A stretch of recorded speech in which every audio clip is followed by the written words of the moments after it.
Going on, guys? It's your boy JT Knows Things, and we're back to the Crypto Den. I'm sorry I've been away. If you couldn't tell from my voice, I've been sick. Holidays had me down. I hope you all enjoy time with your family, though. There's nothing more important to them than that. Excuse me. Um, Today, I wanted to kind of just bring it down because it'd be easy for me to talk to, but I also think it would be very valuable for you. For those who do not know, I am the fund manager of a hedge fund here in Cincinnati. It is exclusively in the digital asset or crypto space. I've been in software development the past 10 years and I have a degree in finance, so crypto has just kind of been the natural evolution of my interests.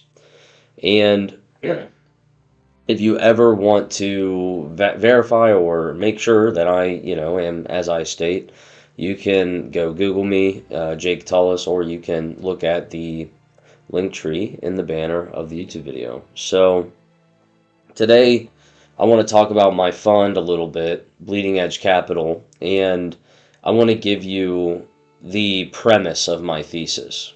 It's just an idea, really, and it's an investment strategy that I've come up with, and I think it could be very helpful for you to at least look for different things that could be a more conservative play for yourself. So, I want to take you back in time to the 1850s, okay? And let's say it's the gold rush, and you're looking to invest. You have some cheddar, you're trying to spread it out, you're trying to make money, you're trying to have it work for you.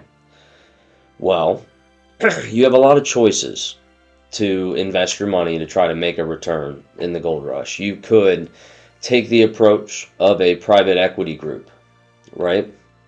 So, the idea of mining gold, right? They start in the east and they gotta get their family in a caravan and go all the way about 1,800 miles across the west where there are deserts and they could die, and then they also could like starve and then also get murdered by Indians and like tons of other things. So it was very risky to go all the way over to California to look for gold. And the private equity play would be to invest in a family or a group of people, a caravan that had already went through all of those tribulations, got there, and they're actually producing gold, and you wanted to take a piece of that mining production and expand it by giving it capital, but you want equity, and that's like a private equity play. You could be a venture capitalist. So before anyone starts the journey, let's just say, a VC would basically buy all of the shit for like 1,000 families, or well, really like hundreds of families, and then if five make it, the rest could all die and it's all good. Those five will produce enough gold, then they'll have enough equity of those five that it'll always work out. That would be a venture capitalist. And then you have we could call it a speculator, someone that just picks and chooses different things that are related to gold. Like maybe someone would invest in gold itself, or try to find a company that is supplying to the people that are trying to make it out of there. Either way, you could have the speculator approach where you essentially invest in the asset gold itself that is being mined or produced, and then you could have the entrepreneurial approach. You have your own caravan, right? And you say, I'm going to go do it, and you go march. Those are my decisions that I was trying to make, and I feel like the least labor intensive is speculator, and you still could benefit from all the activity. But where do you speculate is really the question. And that's where my thesis comes in. If you had all those choices and you chose speculation, and you knew someone like me that had a fund like Bleeding Edge Capital, the Advanced Spectrum Fund, what I would be doing is I would be investing in food wholesalers. That wouldn't have existed until then. And it's because people are going to be buying their food instead of day to day. They're going to want it for months. So people that do that, people that manufacture iron divots that go into like wagon wheels because you need 8 of those, 16 of those per wagon.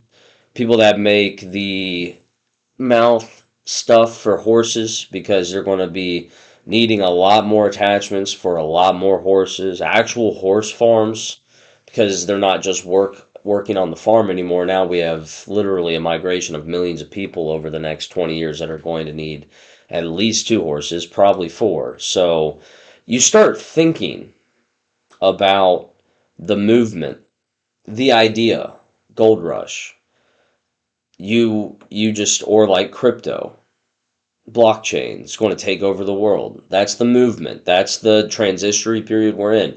If that's true, I personally would be more comfortable putting my money in all of the inner fittings and all of the things that are likely to succeed if that movement succeeds, and not try to pick a winning caravan family, etc., or try to, get my little slice or anything like that. It just makes sense to me to put your money in the places that are most likely to improve, regardless of who wins, right?